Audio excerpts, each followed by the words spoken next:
Hey everyone, today I wanted to give a brief overview of the Blue Knights Castle by Blue Knights Castle over on rebrickable.com. I'll add a link to the description if you want to check it out yourself. I also want to go over a few of the modifications I made, which I think you'll enjoy, so stay tuned and let's take a look. The first thing I really wanted to do is add a proper throne room. If you'll notice on the back, we have this jail cell area in the middle, which is kind of covering up the gate controls. I wanted to open that up and figure, let's see if I can do something else with it. If you'll notice, we already have a prison in the other section of the tower with the escape route through the rocks, which is very nice. So I felt there's not a need for two of them. So let's use this space to build a really nice throne room here. After taking the walls off, I noticed the upper floor actually had more space of the two, so I decided to build the throne room on the upper portion. So we moved the table down below with the treasure chest, and we built the throne room above. But the next issue I had was height. I needed to increase the height a little more, I guess, to give it that proper feel, also to fit the Black Knight Falcon soldiers with their pikes. The ceiling was a little too low, so I needed to raise it up. What I ended up doing was I actually raised each of the two sections, the gate control section and the now throne room section, by one brick. So the main tower is now 2 studs taller than it was prior with my modifications. This gave me the proper clearance, and it made for a much better throne room. I should also mention that I did eliminate all the yellow bricks seen here. Um, the original build, it kind of goes, I guess, slopes inward a little bit. You lose 2 studs, one on each side in total width. So with the new design, it's flush all the way up and down, and you actually gain 2 studs width on that upper floor. So the throne room has a little more width, which is nice, and I could use the extra room to put minifigures. I also added these arches above, which I feel helps the throne room stand out a little bit, and added 2 windows on each side to give a little more light in there, some torches on the walls, and I added the 2 shields on the back wall. I was going to put cross swords, but I figured the throne room needs some kind of crest or sigil or something, so I decided to go with the double shield. I think it came out nice. It kind of fits with the throne.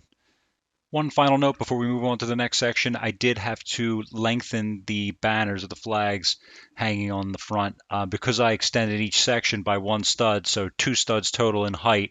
The flags, the banners came a little short. It didn't fit, so I ended up extending them by 2 studs, and now I think it fits pretty well. Also changed the colors instead of red and white to blue and white. I know the original set had red and white, and Blue Knight's Castle, was using parts strictly from the 3-in-1 build, which is why I went with the same thing.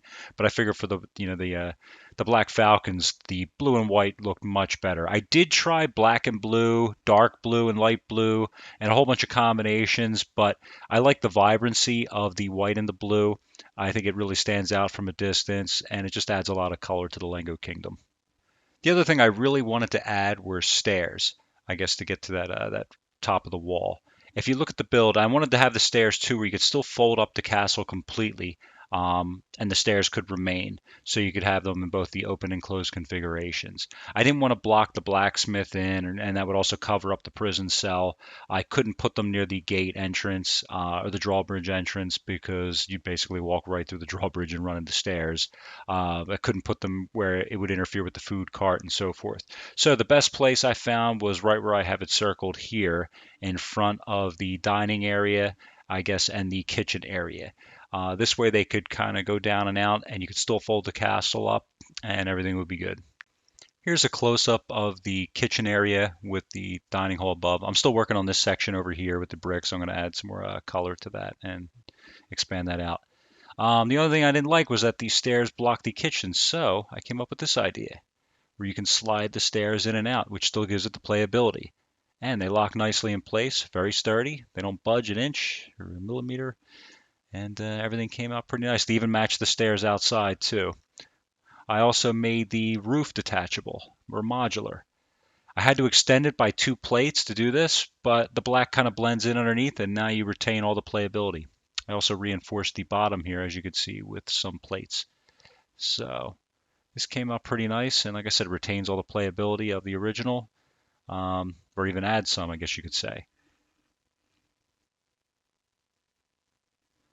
Also added a little brown ladder over here, I guess just so the minifigures can get up into the tower. And when it folds up, it looks good. Just a nice little touch, something simple. Here's an overhead view with the castle all closed up. As you can see, the stairs work really nice. They don't interfere with anything. I even added the well section, which is included in the main build.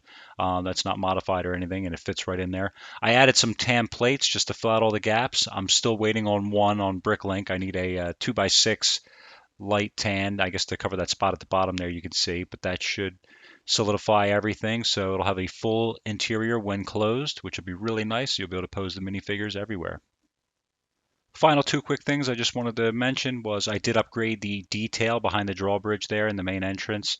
Um, Blue Knight's Castle used the parts, like I said, that came with Creator 3 in 1, trying to keep it simple so the people that have two sets could build this. But I have plenty of extra parts, so I figure, why not add a little more detail, a little more color and texture there, try to upgrade it maybe to match like the new Lego Blacksmith set or so forth. I had to keep the plates though, just to keep the underlying plates in check or connected, but I think this came out really nice.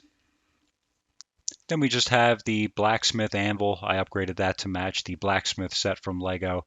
I think it looks a lot nicer than the one that came with the included parts. Also threw a little barrel back there so you could dip the sword when he's done forging or to cool it. And for those of you that don't know, this castle is a throwback to the old Black Knight's Castle, set number 6086. I used to have this one along with a few other Lego classic castles, but I sold my collection. I guess sell the old collection to pay for the new one. But just a little tidbit of information for those that didn't know.